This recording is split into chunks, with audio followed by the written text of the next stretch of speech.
Take your baby, tie it to a string, hit him in the face with some lemon, and drop him in the water and see what happens. Welcome to Fish Nerds Podcast. Smart talk about fish, fishing, and eating fish is always interesting, unusual, funny. Just take this.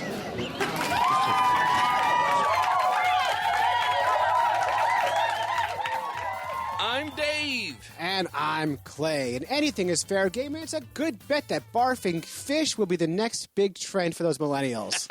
Lazy bastards. It's no gluten, right? Gluten-free. Well, if you barf it, you're free of everything.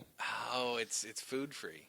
Yes. Food-free eating. Nice. Nicely done. The question is, are the fish barfing or are people barfing the fish? The people are going to have to wait for this show to figure it out. Oh, only time will tell. Another theme that shows up in the show is tannins.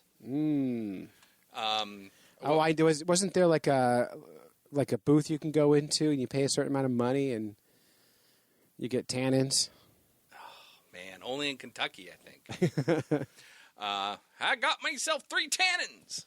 Coupon for 3 tannins. Yeah, or weren't the tannins the family in Full House? What were they? What was their name? I don't know. The tannins. Sure, we'll call everywhere them the tannins. you go, everywhere you look. That's all I know. The tannins. Yeah, the tannins. Yeah, okay. Yeah. Or it is that chemical in food that actually has something to do with fish. Go figure. Oh, well, what is it? You know, we're starting the show with teasers. We're trying something new. Ooh, excellent. Yeah, exactly. I once dated someone who started off with that. Led with the teaser. Oh, yeah. And she ended that way, too. Yeah.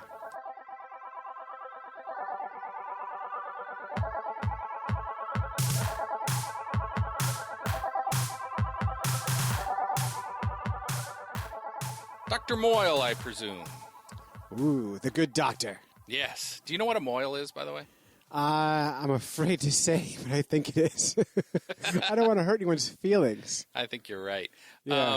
But aside from that, I have a little Fish Nerds kind of fanboy thing going on. Because Dr. Peter Moyle was the author of my college ichthyology course textbook. No kidding. No kidding. And now... Look at how the tide has turned. Interesting.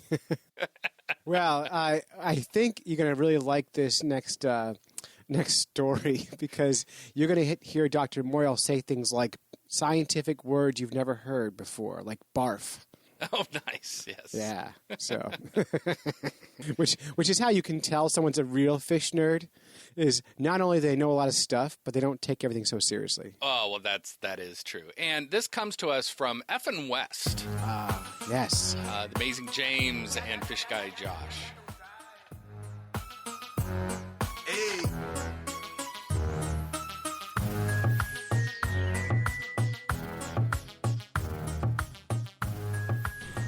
What do you do for UC Davis and the Suisun Marsh project? You can be as vulgar as you want to be. I could be as vulgar as I want to be, as nasty as I want to be, like 2 Live Crew. Whoa, I hope not. Fish Guy Josh. Amazing James. Here we are. Again. One more time. Again. What are we doing? Today I brought a little soundbite clippage of my work with UC Davis on Suisun Marsh. Cool. UC Davis is pretty big in the fisheries world, isn't it? Yes, they are. They are definitely one of the leaders here in California, doing a lot of fishery studies. A good friend of mine did some shark tagging with them. I believe it. They have their hands in a little bit of everything. Mm-hmm. But that's probably because they're led by the man, Dr. Peter Moyle. Dr. Peter Moyle. The man. I bet that wasn't Dr. Moyle making the 2 Live Crew reference. No, that in fact was not. That was his lab manager and good friend of mine, TJ O'Rear. But no, I did actually have a little time after our sampling to pull Dr. Moyle aside and get some great info about what exactly we were doing today. Let's hear about it. Well, this is a project that's been going on since January of 1979, involving monthly sampling of the fish and macroinvertebrates of Suisun Marsh. And it's regarded by the Department of Water Resources, who funds it, as being a monitoring study. They're especially interested in how their tidal gates have affected the fishes. I've always regarded it as a research project and a way to look at the entire fish community in the system. That's what's unique about it. And most other sampling programs prior to ours only looked at striped bass or salmon and did not take into account the entire community of fish. And this project was designed from the very beginning to look at that. So the whole idea is to try to develop a basic understanding of how the assemblages of fish work in the San Francisco estuary. So, yeah, I mean, as you can tell just by listening to that clip, I mean, it's a really interesting project that they're doing. I was really excited to finally hear a little more about it because I've gone with them several times. But you heard him mention striped bass a little bit, and he had a really interesting take on introduced striped bass there in the marsh. You wouldn't consider the striped bass a hindrance to the native fish in Suisun Marsh? No, because whatever damage the striped bass did as an introduced species, it was introduced. It took place a long time ago. It was introduced in 1872. At a time when the horrendous things were happening to the estuary. There was tremendous overfishing of the salmon. There was the hydraulic mining was totally changing the rivers, and the striped bass happened to come in at a time when it hit a system that the native fishes had already been depleted, and the conditions were really good for striped bass spawning. So striped bass today is fully integrated into the system. It's just another predator out there, and I like to think it's important for monitoring it because, as I keep telling people, it requires a fully functioning estuary to persist. It needs the brackish waters, it needs the salty waters, it needs the fresh waters to spawn. So it sort of serves as an indicator of how the marsh is functioning? Yeah, it's a pretty good indicator, increasingly so, especially since delta smelt and longfin smelt, which used to be regarded as one of the key indicator species, are just pretty much gone from the system, or they're very rare now. So the striped bass makes a reasonable replacement. Wait. So we have just gone from like the keystone species that was a native fish, the delta smelt, right? The threadfin, whatever. Seriously? We have gone from the native keystone and now we're investigating a non-native keystone because it's wiped out that population? I mean, the striped bass have not wiped out the population. I mean, the delta smelt and longfin smelt are gone for many other reasons that humans are responsible for beyond introducing a striped bass. You can't tell me that like the average fisherman is going to say that delta smelt aren't gone because of striped bass. I mean, they talk about that with salmon. They blame striped bass for the salmon problems too. We have no salmon left. No, actually, the funny thing is they look into stuff like that because people want to blame the striped bass as the culprit for these things. But part of this study, because it's so intricate, is actually looking at the stomach contents of said striped bass. Right? Don't we always want to blame the new guy anyway? Of course we want to blame the new guy. Blame the new guy. In this case, the new guy is not the culprit. So what do you do with the data from these gut samples? At this juncture, they're just sitting there. I got to get my white cat stuff out first. When you want, this is going to be the definitive paper on striped bass predation, proving they don't eat delta smelt. Yeah, so it'll... Never found a delta smelt in a striped bass stomach here. Yeah, in the end, it's just going to be really more descriptive of, like, here's what, adult striped bass are eating in Suisun Marsh. Well, also, it's nice to have something out there that says, this is one of the things duck clubs do. They produce a lot of sticklebacks, which feed the striped bass. Which I think is a great thing. And that's a way of exporting energy into the system, too. Yeah, see, this was the part that was really cool for me because finally getting to go out on the marsh with Peter Moyle himself and talk to him about this stuff. You always you hear, well, we've introduced these species from the southeast over here in California, and all introduced species are bad. And I'm sure at the time that the striped bass did have an impact on their initial introduction, but it was so cool to hear him talk about how they're integrated. They're practically a native now. So that was a something I wasn't expecting to hear Yeah. from Dr. Moyle. And that was the coolest part about the striped bass Yeah. discussion we had. But I read something recently, or heard something recently, that the San Francisco Bay is like the most profuse place with invasive critters. yeah, I mean, It's incredible. Like we not it's only hard to have find a something huge that's amount native. of human diversity here. Yeah. I mean, hey, it's the Bay Area. We got it all. Yeah, definitely. But the best part about the stomach sample is, in order to get the said stomach sample, you have to get a striped bass in the boat, and that's where, I mean, the whole thing was fun, but the really fun part of this was that we have to go out and do, quote, boom retrieval samples, which is So it was which is a fancy way of saying we get to go fishing in between trawls. Rough life. That is a rough life. You mean you guys don't go diving, like watching striped bass eat fish? No, That's not easy. we actually have to get him in the boat the old-fashioned way. Yeah. That's a for real striper. Bring her over here, D. Just swing her over. Just leaving that much line out is fine. We want a little bit of a... Okay, so a fisheries biologist's real job is like to go on junkets and go fishing all the time, right? We just go out and catch striped bass for fun. I'm not saying that's the whole of my job. Right. It is described in the sample day as, quote, the coffee breaks. The coffee breaks. But I mean, it does serve an actual scientific union? purpose. Is that a union thing? I think it's my scheduled union 15-minute break. 15-minute break. Yeah. But yeah, so now once you have the fish in the boat, you obviously can't just ask him what he had for breakfast. Hey, what'd you have for lunch? Yeah. Hey, buddy, how was it? So McDonald's, you literally Big have fish? to shove water into the fish's stomach and make it barf. Wait. What? For the sake of those who have never heard a fish barf, we do have this. We have the sound clip. This was probably the top dog. She got like a little X or pal in there too. So that was the sound of a barfing fish, but what did he just say? Oh, the exo or pal part? Yeah, what's that? He's just describing that this was one of the bigger fish hanging around the water pump area where we caught it because it had some larger prey items. The exo and pal are shortened abbreviations of the scientific names of some shrimp that are found in the area. So rather than just little animals, he's finding these larger shrimp. We're being all sciencey. Yeah, we're being sciencey. Science. Peter, I've barfed hundreds of gams out of this size fish. Pretty big gams, but that's actually interesting that you can do that. Those are pretty big gams. Those are some huge gams. Some huge gams. That fish had some huge gams. I'm assuming that's another sciencey term. Yeah, that's another. They use a lot of abbreviated words that are shortened versions of the actual scientific names. We have another clip of a barfing. You want to hear it? Sure. All right. Perfect.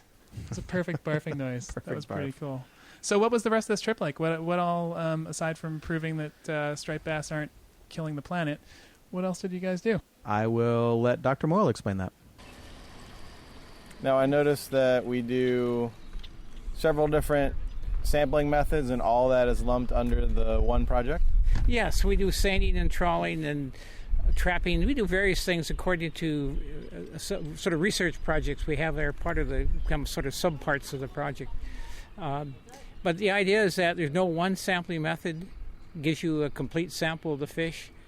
So we focus on two, especially say seining and trawling, but we also at various other times do other kinds of sampling like gill netting and trapping, minnow trapping, and so forth. Those dogs would make really good minnow trap bait. Yeah, I was not happy as I'm on the boat dock, like trying to get all this info from him, and it just seemed like out of nowhere, dogs. People were walking their dogs, boats I hate started dogs. launching, people were doing all kind of stuff. It was Not a annoying. dog guy. Dogs. Ugh, dogs. Fish bait. To really give us a good feel for what the fish are doing and where they are. And so one of the results of that is Suisun Marsh, from a fish perspective, is one of the best understood places in the San Francisco estuary, which is sort of nice. But we've been out here sampling, monthly since 1979. So how many years is that? That's quite a while. Quite a while, yeah. 45 years or something. Okay. 35 years, I guess, of sampling. Foot-tail, 270. 270 on a splitty. 240 on a splitty. What was that? 240. 240 on a splitty. A splitty being a Sacramento split tail? You got it, Sacramento splittail. Cool. 31 on another rainwater killie. 31 on a rainwater killie, dude. Killy, dude. 16 exos. 16 exos. 4 more for Peter. What's that? 4 more for Peter. 4 more, okay. Wait. What's an exo again? An exo is one of the shrimp found there. Shrimp guys. Yeah. Okay, cool. So you guys don't even measure them. You just count the number you catch. Yeah, the inverts are just counted or are ranked by, they do classes of like how many for the really, really small guys. But the bigger ones like that we'll count individually. Pretty cool. And we have like 30-something, 36 years of data. Yeah, 36, 37 years. Wow. Long time of data. That's And, amazing. I mean, it's a lot has happened in that time in the marsh, but I mean, a lot's happened, period, to this guy. I mean, Dr. Moyle was, he's seen it all, done it all. So one of the cooler things for this particular trip, having him actually out on the boat, was just getting to hear like some of his cool stories. I'm not only the time on the marsh, but like, I mean, one of the stories was like had to do with him being like an intern. So I mean that was just cool to hear his sharp recollection of just some of these things that happened to him like so long ago. Well, and we get to like, I mean, think about it. We all start somewhere, right? Yeah, and it was just like Peter Moyle telling us a little bit about how he got started, you know? Yeah, let's hear it. I'm sure I've told you the story. My introduction to gill netting was on Flathead Lake, Montana. It's the lowest person on the totem pole, and we set the gill nets, and a big storm came in, so we weren't able to pull them for 2 days. Oh no! And they were full of yellow perch, and I got the wonderful Literally full. Literally full. That's right. In various stages of decay. So my job as the seasonal aide with the least seniority was to pull them. We pulled the nets, put them in the buckets full of fish. Then I sat all day in the fishing game garage pulling fish out of nets. Oh. Yeah, pulling dead fish, very dead fish out of nets. Fortunately, it was not enough to discourage me. You know what wasn't enough to discourage me from my career? What's that? The smell of rancid squid at the National Aquarium in Baltimore. I had some early experiences with some pretty rank food that I had to feed when I first started working at LumpCon down in South Louisiana. Right, but we're still here. We are still here. I love it every day of it. It's a fun job. Yeah. But someone's got to do it. Somebody's got to do it. So Dr. Moyle, pretty cool guy. Dr. Moyle is friggin' amazing. I can't believe the time I've got. There's a tear. There's a tear rolling down my eye. Seriously, I can't believe the time I've gotten to spend with this guy. He's just always just so full of information, and more so than that, he's just a nice guy. I mean, like, he's invited my wife and I over to like the lab parties at his house, and he's so appreciative that I just tag along with these guys and like bring a little scratched up field aquarium so that all his students can see what we're catching. Like it's amazing to just have him come up to me. It seems like every time I bring a tank out to him, he goes, "Hey, thanks again so much for bringing the aquarium. We really appreciate it." And I'm like, "No, you don't understand. It's you that I should be thanking for letting me be in the presence of Dr. Moyle. We're not worthy." Yeah, exactly. But it was awesome, and particular. I love going out on Suisun Marsh. I do it, as you know, as the guy who has to approve my travel forms. I do it as often as I can. I love doing it, but it's always extra special. If my boss is listening, it doesn't happen that often, I promise. It's the perfect amount. A perfect amount. But it's more perfect, made more perfect when Peter Moyle can be there to really just shed light on the project and really just be like a great crew member on the boat. What's been the most interesting trends you've seen? Well, the interesting trends have been that, of course, the disappearance of delta smelt and longfin smelt was part of it. the fact the split-tailed populations collapsed for a while and recovered, and now that this is basically a great spot for native fish. It's certainly one of the things we've consistently shown in our studies. We've also shown that it's a really good spot for juvenile striped bass, which might as well be considered to be native because they require a functioning estuaries, and the juveniles really like Suisun Marsh as a place to rear. It's also a great spot for sturgeon and other fishes. So Suisun Marsh is generally, it was narrowly neglected in the past, and now it's regarded as one of the key places in the San Francisco estuary for fish, especially as a rearing area for juvenile fish. And what's your favorite fish in the marsh? I like all the native fish, but splittail is certainly a great one. Splittail and tule perch are the species I've done a lot of work on. They're species not too many other people care about, and they have really interesting life histories, so they're fun to study. I've certainly had a good time collecting them with you guys. Yeah, it was always good to have you along. They're really fun in the aquarium as well. Yeah, and they're just attractive fish. That's right. All right, perfect. Thank you. He is a really nice guy, and he also has some really great people working for him, and unfortunately we didn't have very much time to talk about them. Yeah, my favorite of which, I love the whole UC Davis crew. Uncle TJ? I feel like the whole crew's definitely made me like an honorary member, and that really pleases me. I was a little jealous when we went out there. I'm not going to lie. Like, I felt like a total noob. Well, you were a noob. It was your first time out on the boat. Yeah, of course. I was a noob. Yeah, I'm a rugged. I'm considered one of the experienced crew members now, which is awesome. But there was not nearly enough time to delve into the life and times of Uncle TJ, Dr. Moyle's right-hand man, who in his own accounts has seen and done more fishing-related and fishery science-related than most people in the field. So I think there's a whole other you want to cry again? piece. TJ is a good friend. He is a good guy. But I think he's also a hilarious guy to hang out with. So there's. Oh yeah. Why don't we listen to some Uncle TJ?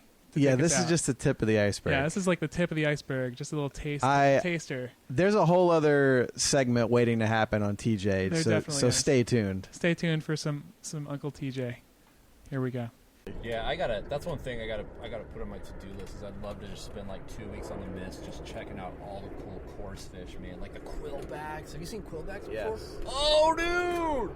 Actually, at the Oklahoma NAMFA, Carp they had them suckers. in the tank on display for us. No way! And there was like 4 different species, man. The red horses are just extraordinary. You're a deer, you just take a break. There's like 4 or 5 red horse too. Oh my god! I've seen at least 3 of those. Cool. Quillback? Oh, dude! No way! No way! TJ, I love you, buddy. All right. Till next time, I'm Amazing James. And I'm Fish Guy Josh. And this is Effin' West.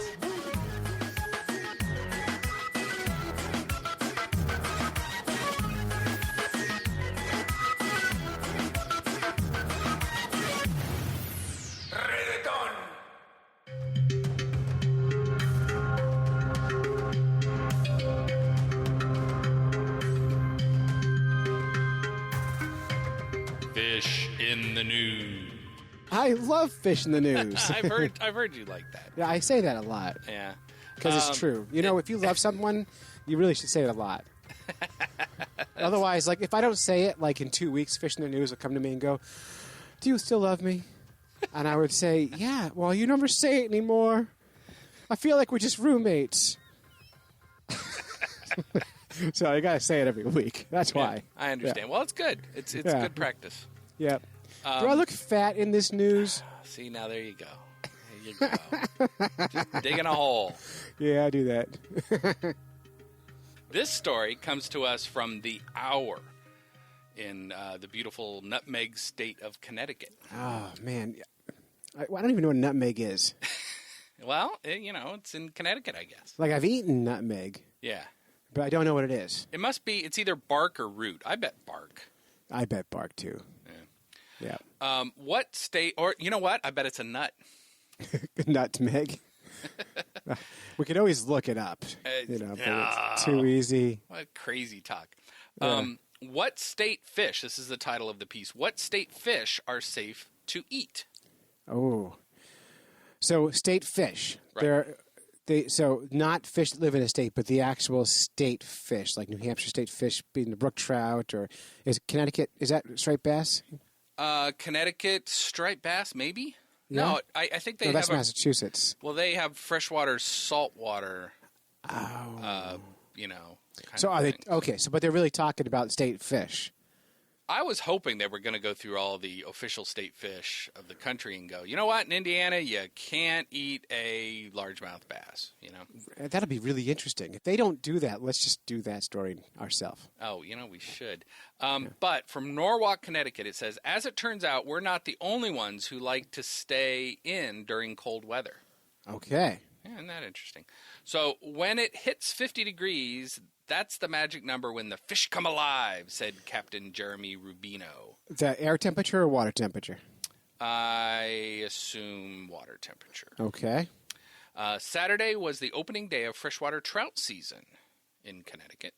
But on Wednesday, just 3 days after the advent of this fishing season, no fishermen or their slippery, flippery counterparts were at Calf Pastures Fishing Wharf. What, Calf Pastures Fishing Wharf? Yeah, that's the name. They need a new name for a fishing wharf. Really difficult to say. Yes, it is. The locals have some other name for it. Sure. Yeah. But the story goes on to say, while cold temperatures can deter fish and people, there's another factor that could be discouraging Norwalk residents. Connecticut waters, though the cleanest they've been in decades, still have lingering contaminants like PCBs, mercury, and lead in its fish. Wow. Yeah. Pretty much the case everywhere, I think. I think so. Well, especially if you look at the Northeast, where the jet stream flies through, you get a lot of acid rain, high mercury from burning fossil fuels, so it happens. Yeah, exactly. So, the story goes on where it has, while most of the threat has subsided, not everyone feels comfortable with returning to Long Island Sound or Norwalk River to fill their dinner plates. Even Demetrios Apanosis. Oh, that's fun to say. Yeah. A retired restaurant owner from Norwalk. Pepsi, not Coke. Coke, no Pepsi. No, it's Pepsi, no Coke. Pepsi, no Coke. I don't know what you're doing. Yeah. Saturday Night Live. Oh, that's old school. Yeah, that's Jim Belushi, right? Jim Belushi, yeah. Yeah, okay. Pepsi, I no getcha. Coke. I'm a little younger than you. Yeah. Yeah. And a frequent fisher, Demetrios, is a frequent fisher in the last 5 years. Oh, I thought you were reading me a Latin name of something. No, that's the guy's name. No way. Yes, Demetrios Apolosis. When I hear, I'm not the kind of fish nerd that actually speaks in Latin names. And so whenever I hear people saying Latin names, I just smile and nod. Yeah. Like I did when you said Dimitri's name. And I just assumed you were just smarter than me. No. Well, now I'm sure you're smarter than me. We've now confirmed it. But no, he's a restaurant owner, and he has his gear in his truck all the time. And he is quoted as saying, "I used to bring so many fish home until my wife said, 'Please, no more.'" Until my wife died. Brian Toll, the State Department public health epidemiologist, said in a release that people could be overreacting. That's true. Yeah. He was quoted as saying, "Previous warnings about toxic chemicals in fish have alarmed the public and scared some away," Toll said. "We are now learning that there are plenty of healthy fish to eat, even during pregnancy." I always thought, bluefish were, going to be a PCB issue. And I would think any of those large, muscly fish that kind of, yeah. Yeah, so he's saying the data shows different. Well, that's good news. Yeah. So and the amount of pregnant women out fishing for bluefish is pretty high. Right. Yeah. and the number of pregnant men fishing for bluefish even higher. Yeah. I've seen them. They're carrying something in their front. Yeah. And then so the story concludes about 80% of Apazidis customers fish to eat, he said. Yeah. He only fishes for sport now, but he was unique among his peers at the wharf. Wouldn't it be fun if people fish for sport, but it wasn't for the sport of fishing? Like, like if they had a different sport in mind, like if they're fishing for basketball, and like they just have these nets floating and they catch a fish and they gotta like throw it through the net, or they're fishing for football and they catch one and just huck it across the boat at somebody. Like just change, like make it a real sport. Well, and I could just see Appositas. Yeah, have you seen these old guys that hang around the shore and play like bocce ball and stuff? Oh my! It's just rolling fish into each other. Yeah, exactly. I think we have our new retirement plan, Clyde. I love it. New sport fishing. Yeah, very good. So that's that. I would watch it. By the way, I don't watch like professional bass fishing or any of that stuff, but I think I would watch sport fishing. Yeah. Yeah, fishing for soccer. Yeah. Oh, yeah. Go!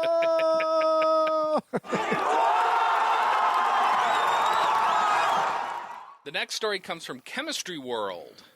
Ooh. I know. That sounds like the most boring magazine ever.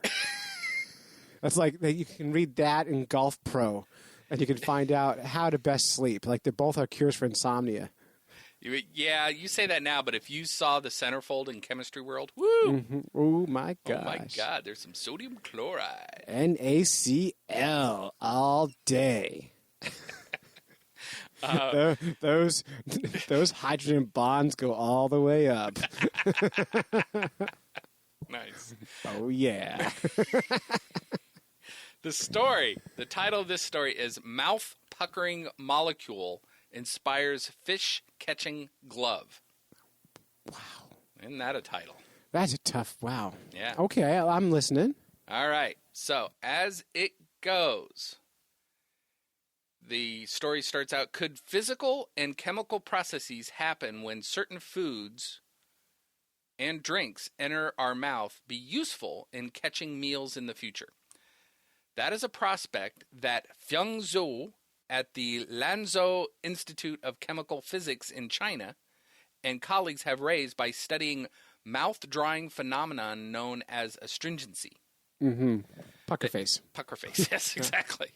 They've measured how tannic acid diminishes saliva proteins' lubricating effect, and then informally shown that a similar effect makes it easier to grab slippery fish. We believe the underlying astringent molecule mechanism is rather universal, says the researcher. All right. I want to hear more. I have some thoughts, but I want to hear more. So it goes on to say, if you drink wine or coffee, or if you've eaten unripe fruit, you've probably experienced astringency mouth roughening. Okay, I'm sure of it. It's that puckering sensation. Mm-hmm. Yes. Well, this makes some sense. Yeah, that's the loss of the saliva's miraculous lubricating ability, says Paul Bricillin of the research institution in Philadelphia. Okay. And so basically the mucin, mucinix, but mucin, that must be the scientific name of snot and the gross stuff. Gross stuff. Proteins secreted in saliva are unusual in being able to lubricate under the extremely high pressures of our teeth. So as our teeth crush things, it's kind of amazing because they can still be lubricated by this mucin. That's great. But they said this astringent is kind of interesting because it breaks all that down. And guess what? Very similar to fish slime. All right. So now we know that. How does it make us catch more fish? So they impregnate a glove with this tannic acid molecules. Mm-hmm. So then when you grab onto the fish, it causes the slime on the outside to slurp up and pucker and lose its lubricating ability. So it only works good for hand fishing. Right. You got to reach in and grab them. Yeah, or if you could just use your mouth, just grab them with your mouth. That's right. You could. Yeah. No. You'd have to grab it with a lemon. Yeah. But if you're doing this, you're really not going to release the fish after, are you? Probably not. Or the fish is going to be like, ooh, my body just puckered. Some of them might like it. It probably wouldn't kill them or hurt them, you know. They would just have to produce more slime. But just like you don't die when you eat, a lemon.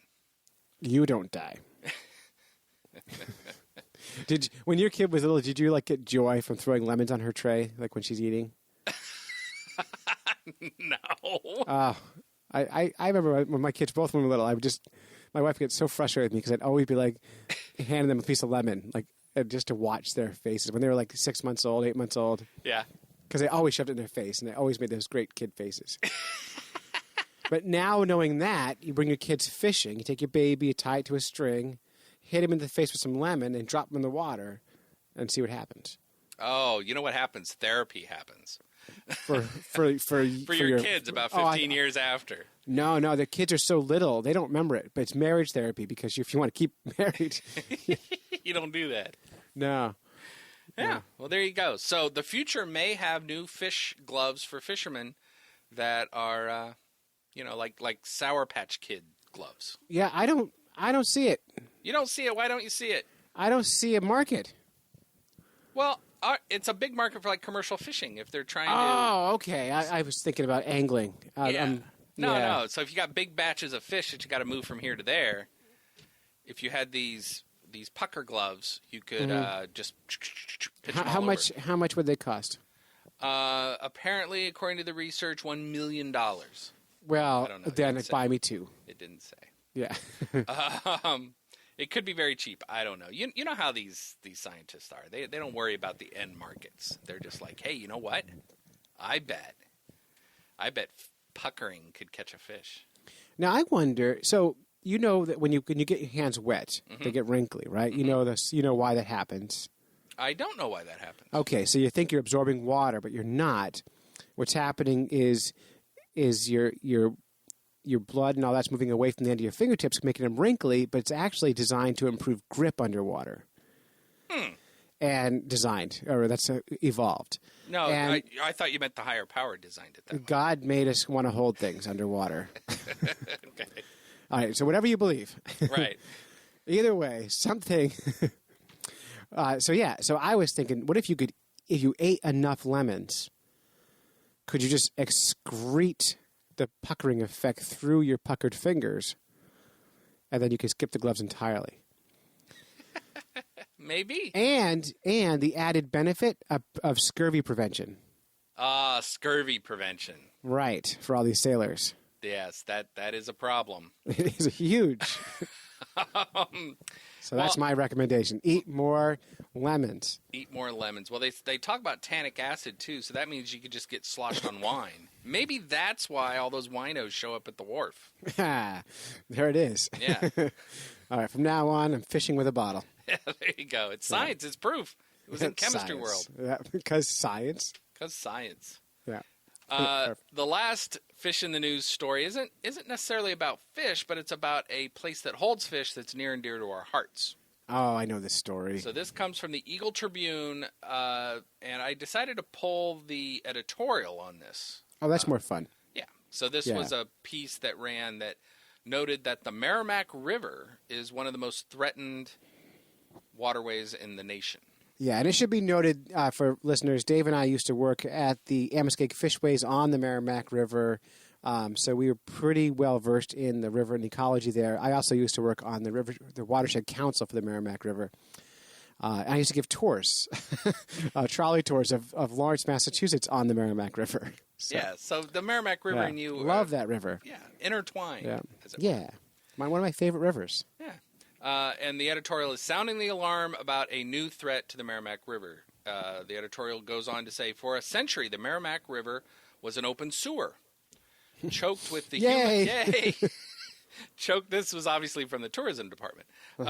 Choked with the human and industrial waste that poured from the cities that sprung up along the river to capitalize on the water power to produce textiles and other goods. Yeah, there's a great video probably online somewhere called Blood River. You can watch the history of the Merrimack River. It's just nasty. Yeah, it would change color depending on what dyes they were using for the clothes. Yeah, not only that, but also there was on the mill yards, not just the clothing going on, but the slaughterhouses dumping all kinds of blood downstream, and it was yucky. By the 1970s, the story goes, the once pristine waterway was as good as dead. Dun, dun, dun. But it came back to life thanks to the Clean Water Act of 1972. Yeah, suck on that, right-wingers. And the expenditure of millions and millions of dollars to construct wastewater treatment plants to stop the flow of raw sewage into the river. Go figure. Yep. Before those plants were into operation... Wait. So you're saying making rules saying you can't ruin rivers is good? Is that what you're saying? I am saying that. Are you going on record? I am. All right. I'll back support that up. that. Yeah. The editorial then says, before those plants went into operation in the 1970s and 80s, the Merrimack was on the list of the 10 most polluted rivers in the nation. Mm-hmm. Now it's on another such list, America's top 10 most endangered rivers. What does endangered river mean? Let Let's me define. Let's read through this and figure this out. The report has been published annually since 1984 by the American Rivers Group, which is a nonprofit organization. This is the first year the Merrimack has been on the list. The newest threat to the Merrimack is not sewage or industrial waste. It is the development and the runoff that results when forests are cut to make way for homes, schools, businesses, lawns, and driveways. There you go. There it is. So, it's damn kids. Those damn kids, the millennials. They're so lazy. They're wrecking the river. I know. Yeah. The story goes on that's ironic because the boom in development is due in part to the success of the region has in cleaning up the Merrimack River. So now people want to live next to it, and now they're killing it that way. Yeah, I would want to live next to it. It's pretty great.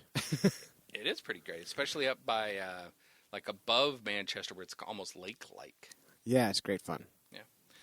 The executive director of the Merrimack River Watershed Council. I used to work for them. Yeah, Carolee Shumway. I don't know her. I don't know either. Hopes the red flag raised by the American Rivers Report will make the public take note. What can they do? Tear their houses down? Tear their houses down. Tear down that house. Nope. I think what they're going to do is try to protect all that land that is currently in forested area and not so it doesn't turn into houses. Wow. Yeah, so there you go. That's amazing. Yeah, and they could do other things like permeable asphalt. Mm-hmm. What fault? Butt Sorry. Yeah. Yeah, so the water, instead of the rain hitting it and washing off, it goes right through. Yeah. I mean, it's a funny thing. We work so hard for lawns, and having, we want our grass to be green, and we fertilize like crazy, and we're so happy with it, and then we don't think about what that means for everything else. Oh, I know it. And as you know, I live between two landscaping companies. Yes. These are homeowner things. So these people's homes that they also run lawn care operations out of. So their lawns are awesome. They're like these green, lush, you can imagine sort of naked nymphs rolling around in these things in the moonlight. Mine looks like, a junkyard, like Sanford and Son. Remember that show? Yes, yeah. Yes. That's my front yard. Right, but yours is more environmentally friendly. It is. That's what I keep telling them is I'm a fisherman. I want to protect the waterways, so I'm not going to be putting fertilizer on. I'm not going to be putting, pesticides on. I'm not going to be mowing my lawn very often. I may pee in it once in a while, but for the most part... I could pee in it sometimes. For the most part, I am a fish-friendly lawn and homeowner. You are, yeah. Also lazy. No, well, that's just a happy happenstance. Right, that's a benefit of being environmentally friendly. That's right. Yeah. That's my kind of environmentalism, by the way. It's the easiest kind. That's, the best environmentalist is the one that just lays there. Just don't do anything. Just don't do nothing. Don't Do spend nothing. money. Don't do nothing. Yeah. Well, that's really interesting. It's kind of sad, but it's interesting. So we're endangered now, the river. Mm-hmm. And I still don't know what the word endangered means. The river's still going to be there. It just won't be healthy. It won't be healthy, yes. It'll get back to being harmed. So now, I want to know, well, how come, first year on the list, why didn't we start off as threatened, give us a warning shot, and then put us on the list? And then on endangered, we might have been on threatened. It just probably didn't make the news. No one cared. Right. Yeah, exactly. It wasn't news. Yeah, well. But yeah, so now, it's endangered. And to make it fishy, since we are the fish nerds, let's go back and forth and name a species of fish that we've caught out of the Merrimack River. And whoever ends with the last one wins, okay? All Ready? right. Yeah. I'll go first. Smallmouth bass. Atlantic salmon. Largemouth bass. Carp. Bluegill.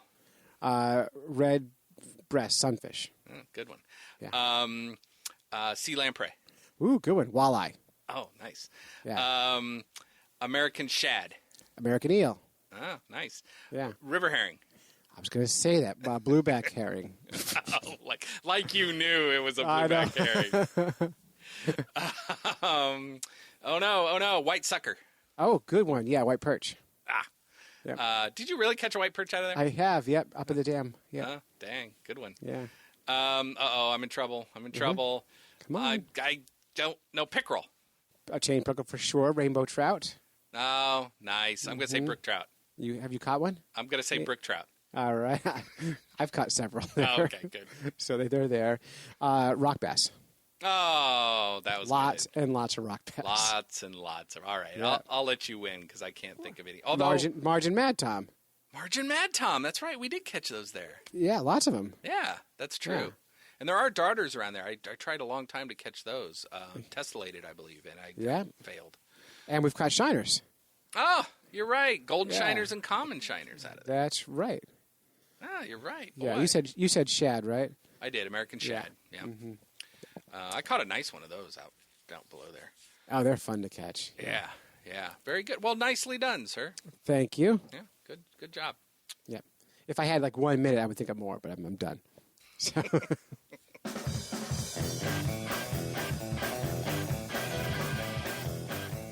So that is it. That's it. You've listened to a couple of fish nerds when you could have been fishing. We'd like to thank our families for supporting us while we podcast, go on fishing quests, and do all sorts of silly things that middle-aged guys do. Oh, that's tough to say. If you would like to support the Fish Nerds, go to patreon.com and give us $1. Special thanks to Amazing James and Fish Guy Josh for the F&N West segment, and of course, a huge thanks to Dr. Moyle. And until next time, follow the code of the Fish Nerds, spawn early and often, Avoid free lunches with strings attached, and swim against the current every chance you get.